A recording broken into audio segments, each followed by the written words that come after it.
I thought self-improvement saved my life until it tried to take it. See, when I was 17 years old, I was ready to check out. I was ready to go down the sewer slide.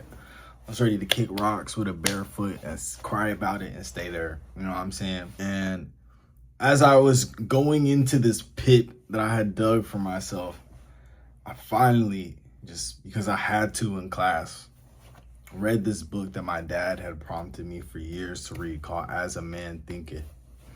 And as I read this book, I ultimately began to come to this realization that this pit I had dug for myself was my own doing, right? I wasn't even conscious that these were my thoughts, right? These were my actions. This is my doing to be here and to dwell in this and to let it fester.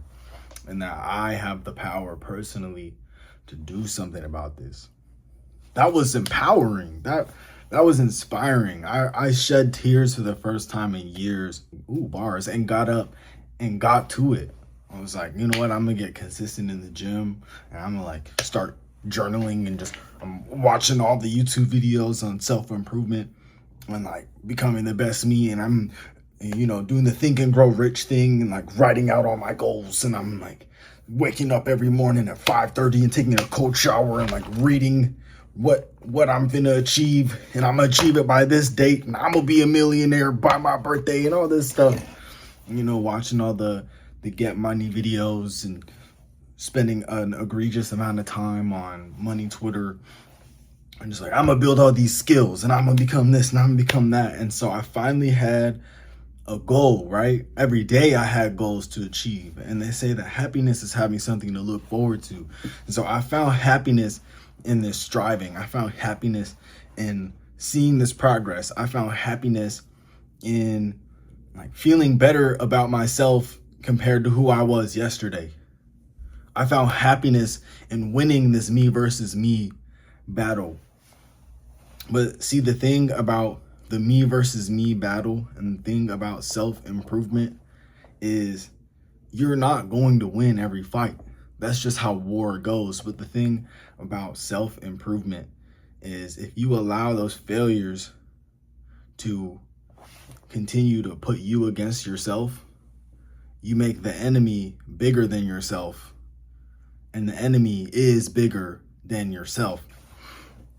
Now, I didn't realize this, right? So I'm still trying to strive based on my own strength, right? That's the dark side of self-improvement, is it creates this self-reliance and this self-ambition that consumes you if you are not careful about it. See, over time, I created this prison for myself that took me years to realize, where eventually I went from, wow, I don't hate myself anymore, to I love myself and I think I'm the absolute best. I didn't even want to spend time around people that I thought were negative or that I thought weren't productive or anything. That eventually I just isolated myself because my pride festered from this improvement.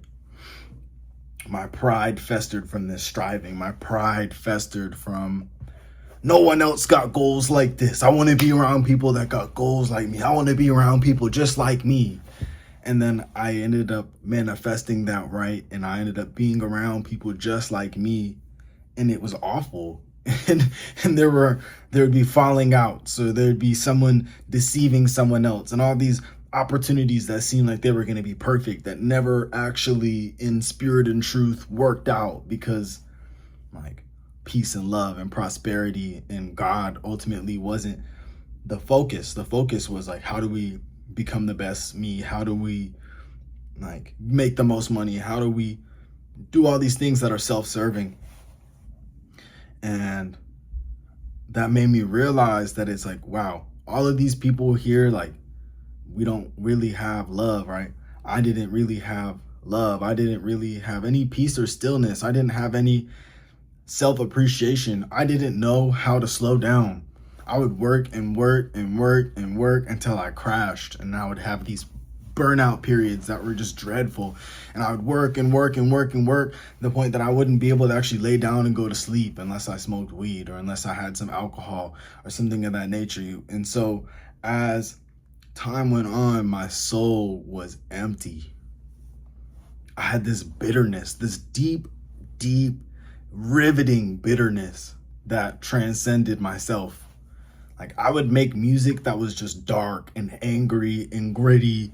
And to me, I thought it was just cool. But then as time went on, I realized, like, this is real spiritual warfare. Like, there was this emptying of my soul, and it wasn't the emptying that comes with a release and the relief that comes in.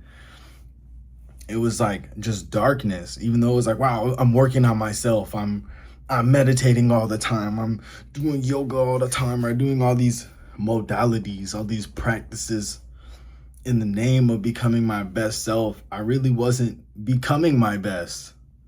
It was like it started out on this linear growth track, and then I would hit these flat lines and drop offs that made me go deeper into that pit. Well, now it's like I really gotta lock in, because I gotta come back from this. Now I really gotta lock in, because everything depends on me, right? It's me versus me every day, all the time. That was anguishing, right? I didn't know what it was to wrestle with God. I was just wrestling with myself. If something wasn't going right, there was this deep anxiety that I didn't even want to realize. I didn't even want to vocalize, because if I'm anxious, well, what am I going to do about it, right? I can't be anxious because it's me versus me. So it's like I didn't even really fully acknowledge my own issues other than what I thought would get me to the goal.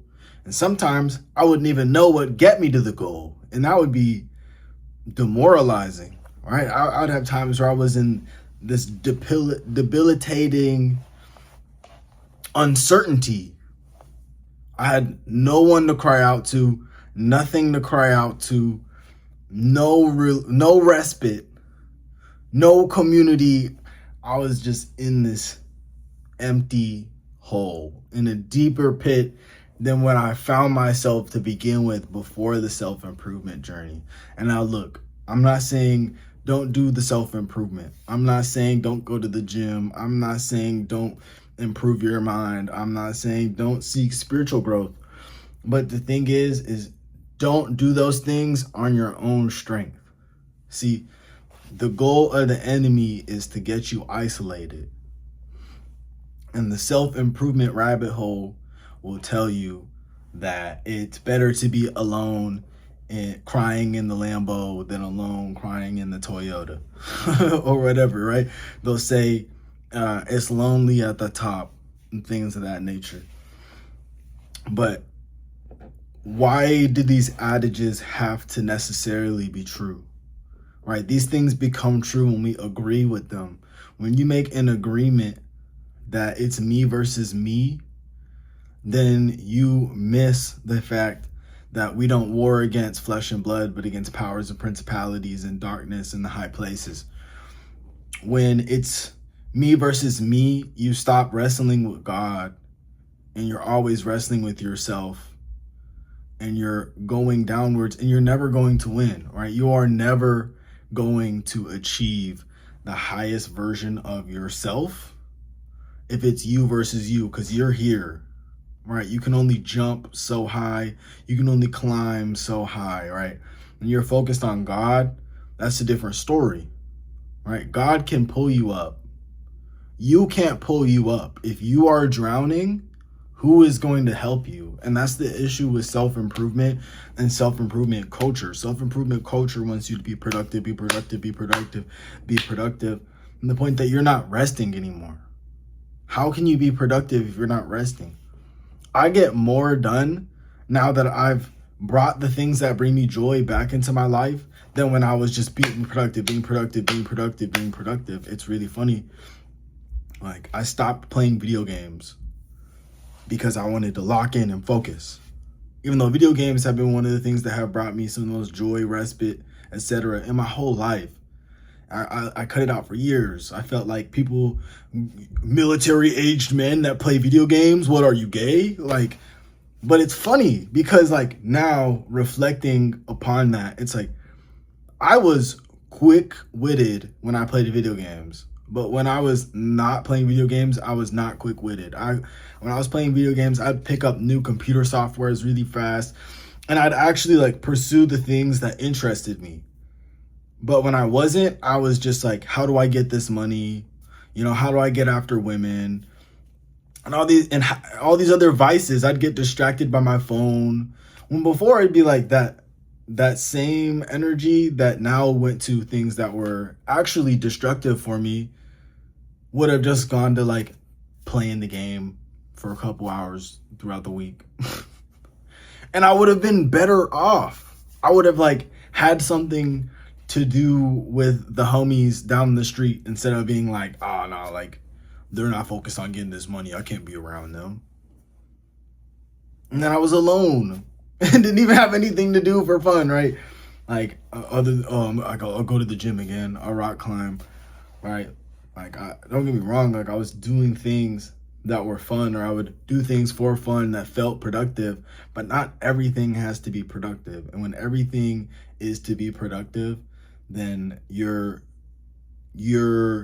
worshiping outcomes, money, sexual gratification, status, right? All these things that the self-improvement culture will lead you to say are like the highest things, right? Your sexual market value and things of that nature. That isn't love, joy, peace, patience, kindness, goodness, faithfulness, gentleness, and self-control. Right? The self-improvement cult wants your soul, and it will leave you at the bottom of the bottom, even though you have all the things. Fuel for thought, my friend. Jesus Christ is the way, the truth, and the life. And there's no becoming the greatest version of yourself without him. Peace and prosperity, my friend. Subscribe for more.